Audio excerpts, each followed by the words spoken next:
Okay, so the example question is, a car travels on the road with constant velocity. The first question is, what is the horizontal force acting on the car? What this question basically asks, what is the velocity network velocity of the car? So, and if we recall, the net force is equal to zero if the velocity is constant. So we have constant velocity here, guys. Literally, in the question tells you it.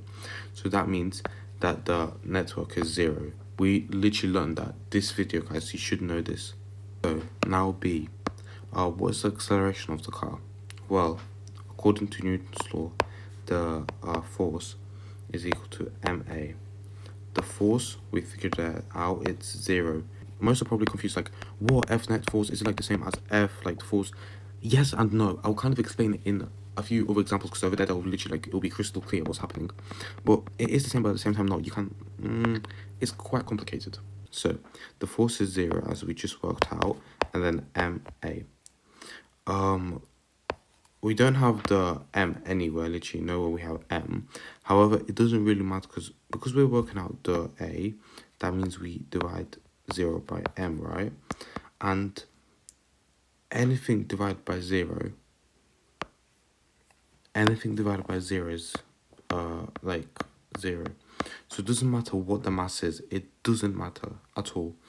So that means that the acceleration is also 0. Okay, now C. If the frictional force on the car is 1,500 newtons, what is the force applied to the car by the engine? Okay, let me just draw this so it's just better. So, I'll just draw a box because, no, let's just draw this figure, whatever that is. So, the frictional force, the stopping force, let's call it like that, is 1,500 newtons. We know that the net force is 0, and the net force are the two forces cancelled out by each other, which means to get a 0 from this, that means that there should be a force pushing it equally to that. So they have to be, the numbers have to be equal, and then this minus this is 0. The reason I put a minus is because it's frictional. It's the one that's stopping it. So, yeah. Over here, if you're confused, guys. So, this is a force. This is a force. However, the net force, as we remember, yes, sometimes I write like this, sometimes like this. But they both equal to ma. The only difference between these two is that net force is the all forces together. So the next example question is, a force of 200 newtons is applied on a 10 kilogram box across a frictionless surface. So first of all, what is the acceleration of the box? So let's just kind of imagine what's happening. So this is, let's say, this has no friction at all, just as we know. So we know we have a box, and we have the way, the force, which is the weight, and we have the mass, which is 10 kilograms, but we don't have the acceleration. That's what we need to find. That's what we're asked. Oh no, that's what we're asked to find. So the weight is 200, and 200 divided by 10 is 20. So the acceleration is 20. Okay, next question is, if the box accelerates from rest, what will its final speed be after 8 seconds? Well, let's start with that. We have the acceleration, right? The acceleration is 20 meters per second squared. So that means every second it adds the millimeter, 20 basically. Let's just create a timetable. So let's put the force and the time. At the start it's 0, everything's 0. When it's 1 second, it's 20. 2 seconds, 40. 60 on the third.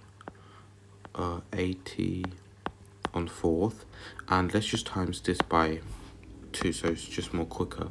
So 4 times 2 is 8, so that will be under 8 seconds, and then 80 times 2 is 160. So on 8 seconds the speed will be 160. And if you're confused, basically acceleration's technically speed, right? So it's just kind of basic maths. When you have the acceleration, everything should be fine. Basically, you have the answer in front of you, like you just times it by 8. Like that is what I would do, but I want to demonstrate it. So 20 times 8, like the acceleration times the time.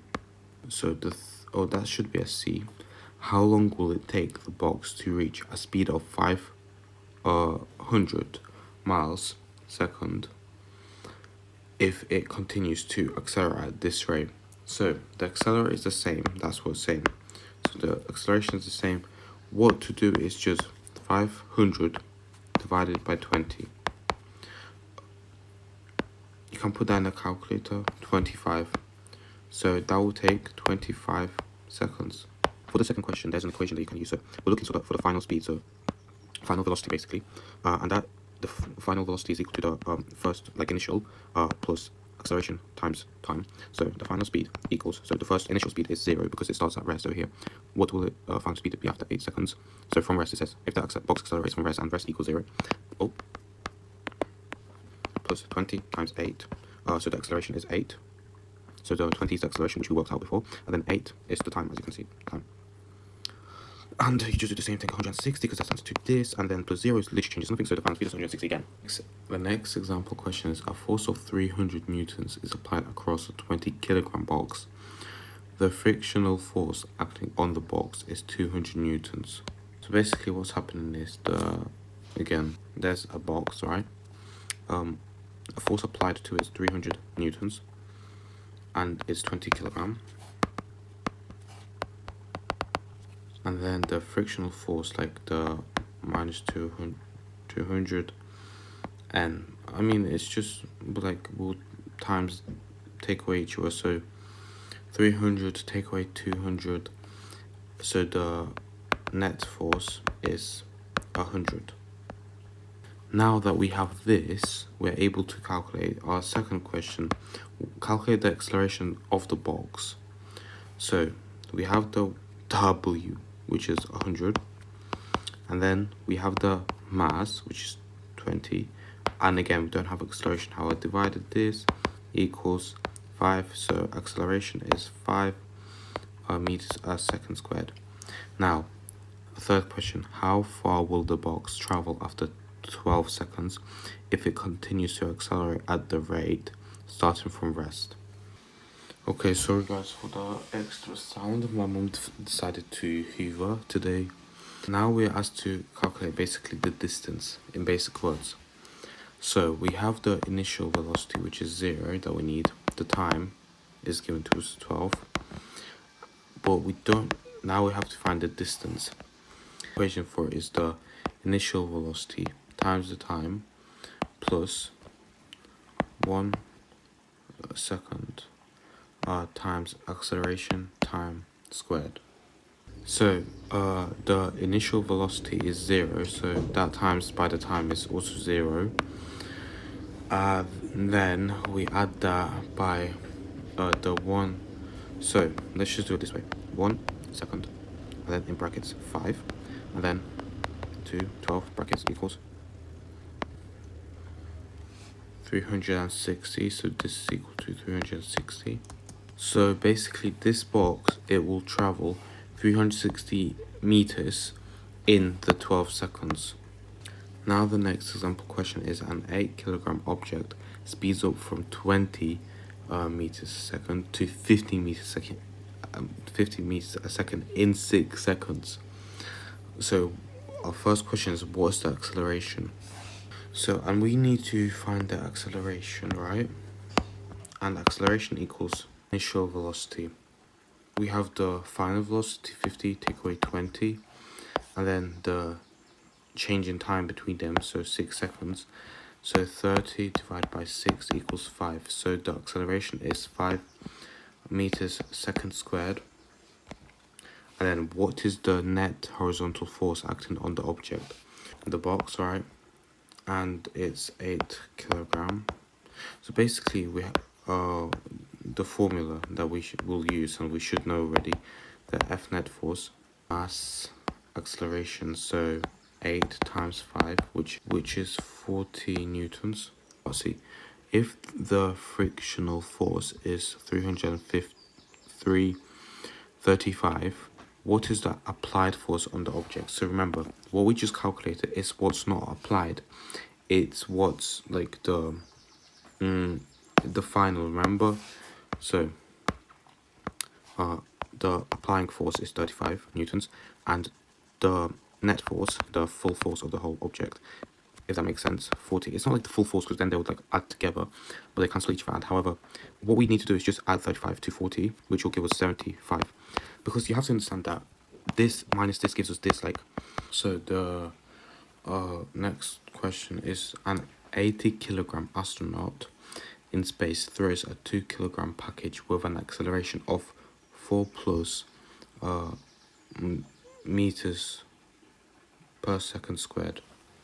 So don't let the question fool you. What this means is just basically 4 seconds squared. It's nothing like the plus. It doesn't mean, oh, it's bigger than 4.